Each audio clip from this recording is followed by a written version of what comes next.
भारत सरकार से पंगा लेना ट्विटर को भारी पड़ गया है। इसका अंदाजा आप इसी से लगा सकते हैं कि ट्विटर के ही ट्रेंडिंग लिस्ट से उसके कॉम्पिटिटर का नाम ट्रेंड कर रहा है।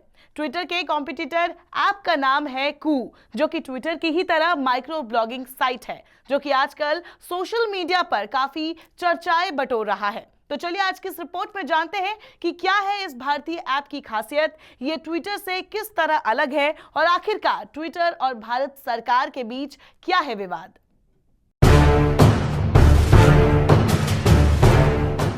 पिछले कुछ समय से माइक्रो ब्लॉगिंग साइट ट्विटर और सरकार के बीच काफी विवाद देखने को मिल रहा है। इसी बीच इन दिनों कू ऐप काफी चर्चा में आ गई है। इसे ट्विटर का देसी विकल्प कहा जा रहा है। इसमें कई सरकारी विभाग और केंद्रीय मंत्री भी लगातार कू ऐप पर एक्टिव होने लगे हैं। कू ऐप पर electronics and IT minister Ravishankar Prasad, NITI Aayog और इंडिया पोस्ट समेत कई वेरीफाइड सरकारी हैंडल भी मौजूद है। कू ऐप को पिछले साल मार्च में बनाया गया था। इसके पीछे अप्रमेया, राधाकृष्णन और मयंक विद्वक्ता है। इन दोनों को टैक्सी फॉर श्योर और रेड बस जैसे स्टार्टअप के लिए जाना जाता है। कू ऐप ने अगस्त 2020 में सोशल कैटेगरी में आत्मनिर्भर ऐप चैलेंज जीता था। ऐप के को-फाउंडर मयंक कहते हैं कि इस जीत के बाद ऐप के डाउनलोड 4 गुना बढ़ गए। कू ऐप अभी 4 भारतीय भाषाओं में उपलब्ध है, हिंदी, तमिल, तेलुगु और कन्नड़। प्ले स्टोर पर इसके 1 मिलियन से अधिक डाउनलोड भी हो चुके हैं। पिछले साल मन की बात कार्यक्रम में भी पीएम मोदी ने कू ऐप का जिक्र किया था। मोदी ने कहा था, एक माइक्रो ब्लॉगिंग प्लेटफॉर्म का ऐप है, इसका नाम है कू। इसमें हम अपनी मातृभाषा में टेक्स्ट, वीडियो और ऑडियो के जरिए अपनी बात रख सकते हैं, इंटरैक्ट कर सकते हैं। कू ऐप काफी हद तक ट्विटर की तरह है, जिसमें आप किसी को फॉलो कर सकते हैं और आपको कोई फॉलो भी कर सकता है। इसमें आप मैसेज लिखकर शेयर कर सकते हैं। आपके पास फोटो, वीडियो शेयर करने का भी ऑप्शन होगा। इसके साथ ही यूजर अपनी भाषा में भी इसमें कुछ लिखकर शेयर कर सकते हैं। एक और बात जो खास है वो ये है कि कू पर आप 400 कैरेक्टर्स पे लिख सकते हैं। कुछ दिनों पहले भारत सरकार ने ट्विटर को 250 ऐसे अकाउंट्स को ब्लॉक करने का आदेश दिया था, जो प्रधानमंत्री के विरोध में किसानों के नरसंहार पर हैशटैग चला रहे थे।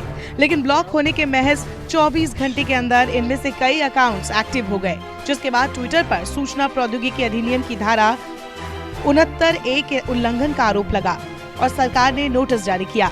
जैसे ही सरकार ने ट्विटर को नोटिस जारी किया, 1-2 दिन के अंदर ही ट्विटर इंडिया पॉलिसी हेड महिमा कौल ने इस्तीफा दे दिया। महिमा ने अपने इस्तीफे के पीछे पर्सनल मोटिव बताया। हालांकि कुछ जानकार इसे केंद्र सरकार का दबाव भी कहते रहे।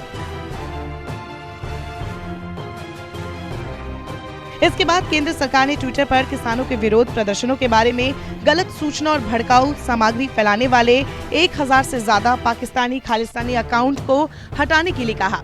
ट्विटर ने इसे भी लगभग अनसुना कर दिया और काफी दबाव बढ़ने के बाद ट्विटर ने बीते बुधवार को ऐलान कर कहा कि उसने 500 अकाउंट्स पर एक्शन लेते हुए उन्हें सस्पेंड कर दिया है। अपनी पॉलिसी का बचाव करते हुए ट्विटर ने कहा, हेल्दी पब्लिक कन्वर्सेशन को प्रमोट करने के लिए ट्रांसपेरेंसी हमारी नींव है। माइक्रो ब्लॉगिंग साइट ने कहा, पिछले कुछ हफ्तों से हम लगातार भारत में अपने नियमों का बचाव करने में लगे हैं। रिपोर्ट के अनुसार ट्विटर ने भारत सरकार को भरोसा दिया है कि कंपनी सरकार की आपत्तियों की ओर ध्यान देगी। इसके साथ ही सरकार की ओर से आईटी एक्ट के सेक्शन 69A के तहत भेजे गए नोटिस में कंटेंट पर उठाए गए सवालों पर भी गौर करेगी। ट्विटर ने अपने बयान में कहा है, हमें पिछले 10 दिनों से सरकार की तरफ से ऑर्डर आ रहे थे, जिसमें ये कहा गया था कि ट्विटर अगर इन अकाउंट्स को नहीं हटाता है तो कंपनी पर सरकार 69A के तहत कार्रवाई कर सकती है। ट्विटर ने आगे कहा कि सरकार के इस ऑर्डर के बाद हम कुछ केस में अकाउंट्स को हमेशा के लिए बंद कर रहे हैं। आईटी मंत्रालय ने कहा था कि 500 ट्विटर अकाउंट्स नियम का उल्लंघन कर रहे हैं। कंपनी ने आगे कहा कि वो हैशटैग्स पर भी ध्यान दे रही है, जो खतरनाक कंटेंट को बढ़ावा दे रहे हैं। कंपनी ने साथ ही कहा, प्रोटेक्टेड स्पीच और अभिव्यक्ति की स्वतंत्रता के बचाव के हमारे सिद्धांतों को ध्यान में रखते हुए हमने उन अकाउंट्स पर कोई कार्रवाई नहीं की है जिनमें समाचार मीडिया संस्थाएं, पत्रकार, एक्टिविस्ट और राजनेता शामिल है।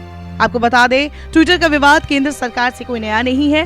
पिछले साल नवंबर में गृह मंत्री अमित शाह का ट्विटर हैंडल कुछ वक्त के लिए ब्लॉक कर दिया गया था, जिसके बाद जनवरी में हुई संसदीय समिति की बैठक में ट्विटर के अधिकारियों से पूछा गया था कि किन वजहों से केंद्रीय गृह मंत्री के अकाउंट को ब्लॉक किया गया था। बहरहाल, अगर आप भी इस मेड इन इंडिया ऐप का इस्तेमाल करना चाहते हैं तो कू ऐप को आसानी से डाउनलोड कर सकते हैं। इसको आईफोन और एंड्रॉइड डिवाइस दोनों पर डाउनलोड किया जा सकता है। एंड्रॉइड यूजर ऐप को गूगल प्ले स्टोर और iOS यूजर इसे एप्पल ऐप स्टोर से डाउनलोड कर सकते हैं। गूगल प्ले स्टोर पर इसकी एवरेज रेटिंग 4.7 स्टार की है, वही iOS ऐप पर इसकी रेटिंग 4.1 की है। नमस्कार, मैं हूं मानक गुप्ता।